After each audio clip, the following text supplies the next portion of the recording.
विषय है जीव और कर्मों की भिन्नता। पेज नंबर 23 पे है ये, जीव और कर्मों की भिन्नता। अब इस विषय से हमें क्या पता चल रहा है कि यहाँ पंडित जी जीव और कर्म में भिन्नता बता रहे हैं। तो हम सब ने तो ये सुना है कि जीव और कर्म का अनादि से संबंध है। तलवार सूत्र में भी सूत्र आया है कि अनादि संबंधित है, यानी जीव और कर्म का अनादि से संबंध है। वो विषय भी आएगा, पर जीव और कर्म दोनों भिन्न भिन्न हैं। आज हम इस विषय पर चर्चा करेंगे। वहाँ जीव द्रव्य तो देखने जानने रूप चेतना उनका धारक है। अब यहाँ पंडित जी क्या दोनों में भिन्नता बता रहे हैं। तो कैसे बता रहे हैं कि दोनों के लक्षण को बताते हुए उनमें भिन्नता बता रहे हैं। लक्षण किसे कहते हैं कि परस्पर मिली हुई अनेक वस्तुओं में से किसी एक वस्तु को किसी एक हेतु से अलग पहचाना जाए, उसे लक्षण कहते हैं। अब यहाँ पे डिफरेंस बताना है, तो दोनों में अलग अलग बातें होंगी, तब जाके तो डिफरेंस पता होगा, तब जाके भिन्नता निकलेगी। तो वहाँ जीव द्रव्य तो देखने जानने रूप चेतना गुण का धारक है। सबसे पहले जीव द्रव्य का लक्षण बताना। जीव द्रव्य का लक्षण क्या है कि देखने जानने रूप है, चेतना गुण का धारक है। हमने तलवार सूत्र में भी पढ़ा है उपयोगो लक्षण, यानी जीव का जो लक्षण है वो उपयोग में है। उपयोग किसे कहते हैं? ज्ञान दर्शन के व्यापार को उपयोग कहते हैं, ठीक है। और यहाँ पे भी क्या है कि देखने जानने रूप चेतना गुण का धारक। चैयारा की पंक्ति क्या है? चेतन को है उपयोग रूप बिन मूरत चिन्ह मूरत नहीं। चेतन अर्थात आत्मा का, चेतन को है उपयोग रूप, रूप अर्थात स्वरूप। उसके बाद उपयोग यानी देखने जानने या दर्शन ज्ञान वाला। तो ये जो आत्मा है इसका क्या स्वभाव है कि उपयोगमय है, देखने जानने वाला या फिर दर्शन ज्ञान वाला।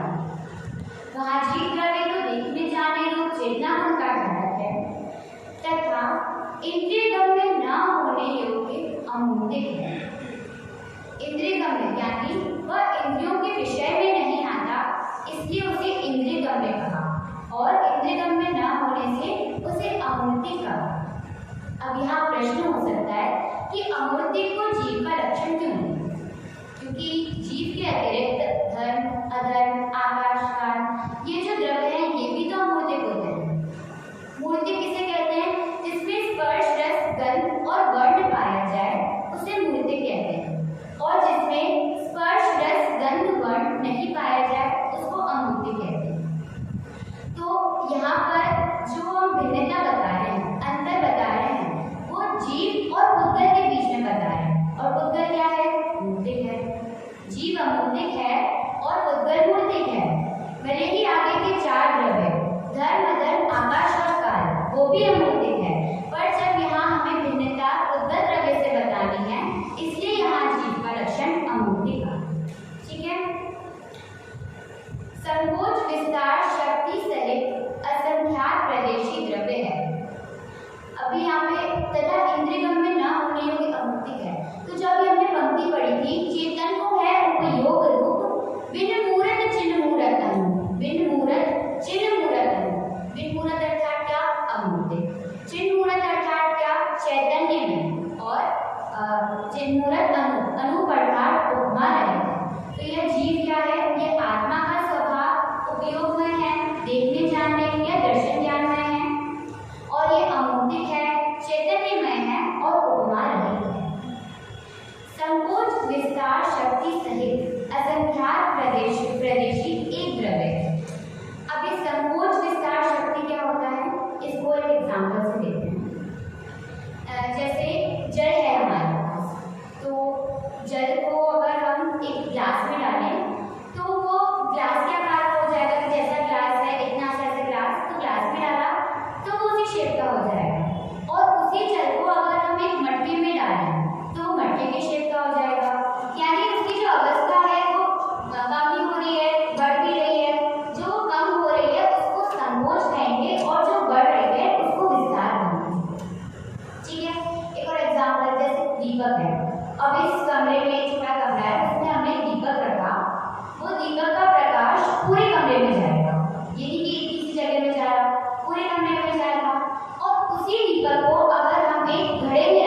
कहते हैं।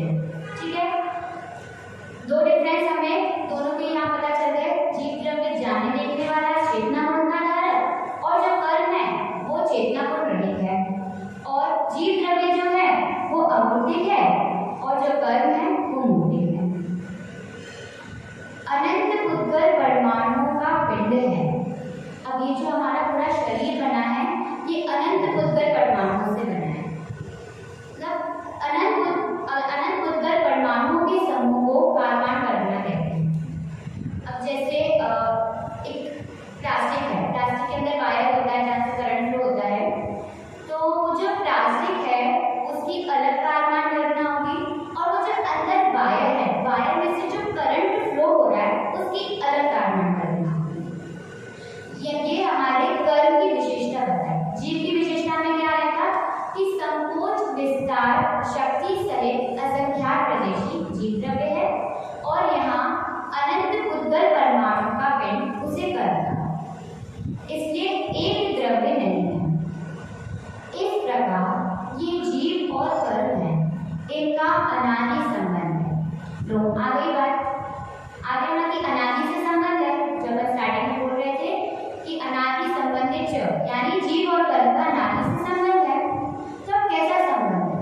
संबंध वो तीन प्रकार से होते हैं। सबसे पहला तादात्म्य संबंध, पहला कौन सा है? तादात्म्य संबंध। दूसरा है हमारे पास संयोग संबंध, और तीसरा है एक क्षेत्राकार संबंध। तादात्म्य संबंध क्या होता है कि जहाँ जो वस्तु है उसका गुण भी उसी के साथ रहेगा। जैसे कि जहाँ नींबू है तो नींबू के साथ उसका रस भी जाएगा, यानी उसका खट्टापन साथ में जाएगा। ठीक है, और गुड़ है तो गुड़ की मिठास साथ में जाएगी। ये हो गया तादात्म्य संबंध। उसके बाद है संयोग संबंध, जीव और आग का संबंध या फिर पानी और उष्णता का संबंध, ये सब संयोग संबंध में आते हैं। अब हमारे पास है जीव और कर्म का संबंध। तो जीव और कर्म अनादि से एक साथ है तो तादात्म्य संबंध में आना चाहिए ना? नहीं, तादात्म्य संबंध में नहीं आएगा वो, क्योंकि वो एक क्षेत्राकार संबंध में आएगा। एक क्षेत्राकार संबंध का क्या अर्थ होता है कि एक क्षेत्र में अवगाह, मतलब एक क्षेत्र में रहना। तो जीव और कर्म एक क्षेत्राकार संबंध है। एक क्षेत्राकार संबंध क्या था कि एक जगह रहकर, एक स्थान पर रहकर भी दोनों अलग अलग है,